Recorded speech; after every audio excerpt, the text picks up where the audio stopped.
warnings issued as Tropical Storm Kirk moves quickly towards the Lesser Antilles. And in sport, the regional Super 50 itinerary is released. I'm Ricardo Robertson. This is Caribbean in 10 for Wednesday, September 26. I'll be back with the details after the break.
Five Caribbean countries are under tropical storm warning and another on tropical storm watch as Tropical Storm Kirk heads towards the Windward Islands.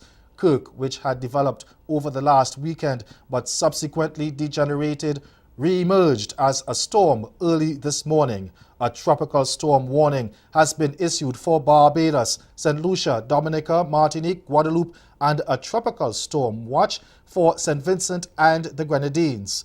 At 11 a.m., Kirk was carrying maximum sustained winds near 50 miles per hour and was located about 360 miles east-southeast of Barbados and 485 miles east-southeast of Martinique.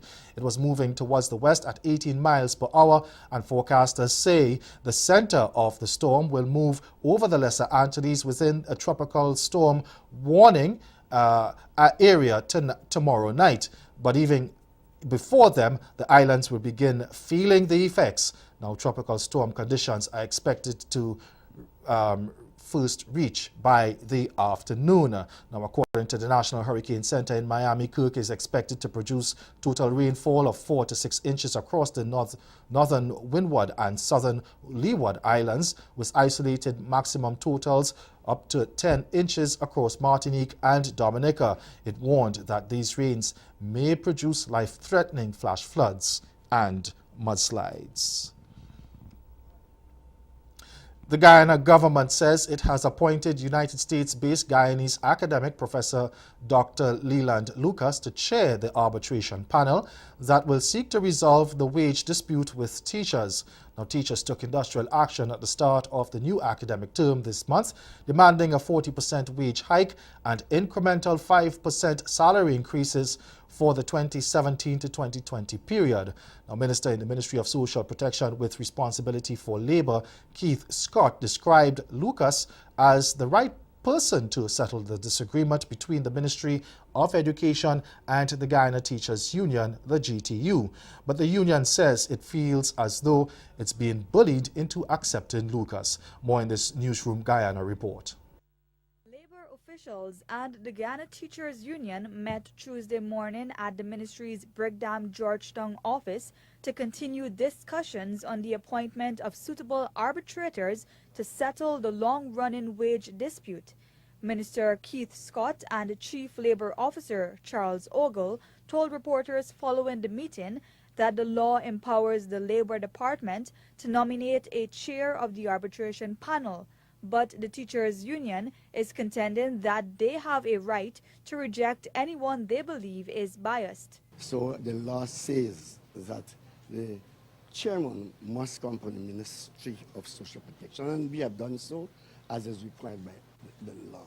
The minister added that there is no question of whether the teachers' union can accept or reject the nominee, but GTU General Secretary Coretta McDonald has a different opinion.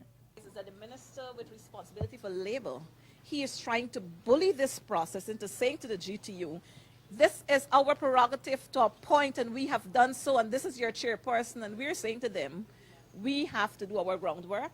And according to the document that we are having, it says nominate. So if we are looking at nominate, then we need to check the meaning of the word nominate. When asked about the process used to determine that Professor Leland Lucas is the most suitable person to chair the panel, and if anyone else was considered for the position, neither Minister Scott nor the Chief Labor Officer provided an answer. Haiti's President Jovenel Moïse has called on the international community to provide the funding needed to help the French-speaking CARICOM country deal with the cholera epidemic. Now addressing a round-table discussion at the United Nations General Assembly, Moïse said that while significant progress had been made since the epidemic was first reported in 2010, the disease continues to claim victims in Haiti. He said the country needs about $390 million to eradicate the disease completely by 2022. Now, Moïse lamented that despite the calls of the former Secretary General and his successor, Antonio Guterres, only 2% of promises made by international donors have been met. Stay with us, your Midday Sport is next. Yeah, luggage is overweight. Yeah, luggage is overweight. How much I must pay? No, you can't do it like that. You'll have to take some of the things out of the suitcases and put in a box or something.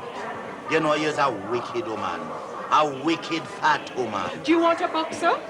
Box, me no? You think so you're helping me strike me? Try a box.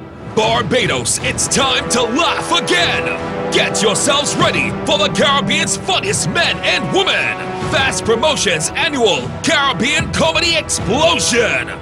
Saturday, October 27th, Sir Garfield Sobers Gymnasium, 8 p.m. Get your early bird tickets now and pay $60 before all are sold out at ticketlinks.com. All Ticket Links outlets nationwide. Jeans Inc. Sheraton, CS Pharmacy, Rubis Waldy, and Eddie Supermarkets, Bitestown. I come in here as a loner. I know you spot me from far.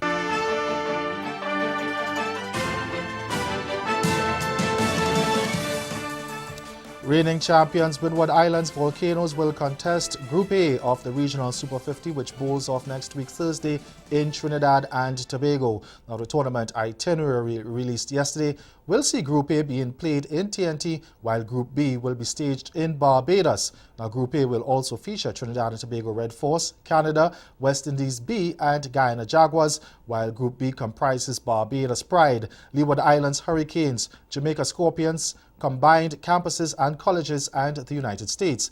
Now, Volcanoes, who stunned Barbados Pride in last season's final, will open their defense of their title with a difficult fixture against multiple-time champions Red Force at the Queen's Park Oval. Canada and Windies B will form the undercard in another day-night contest at the Brian Lara Stadium on the opening day.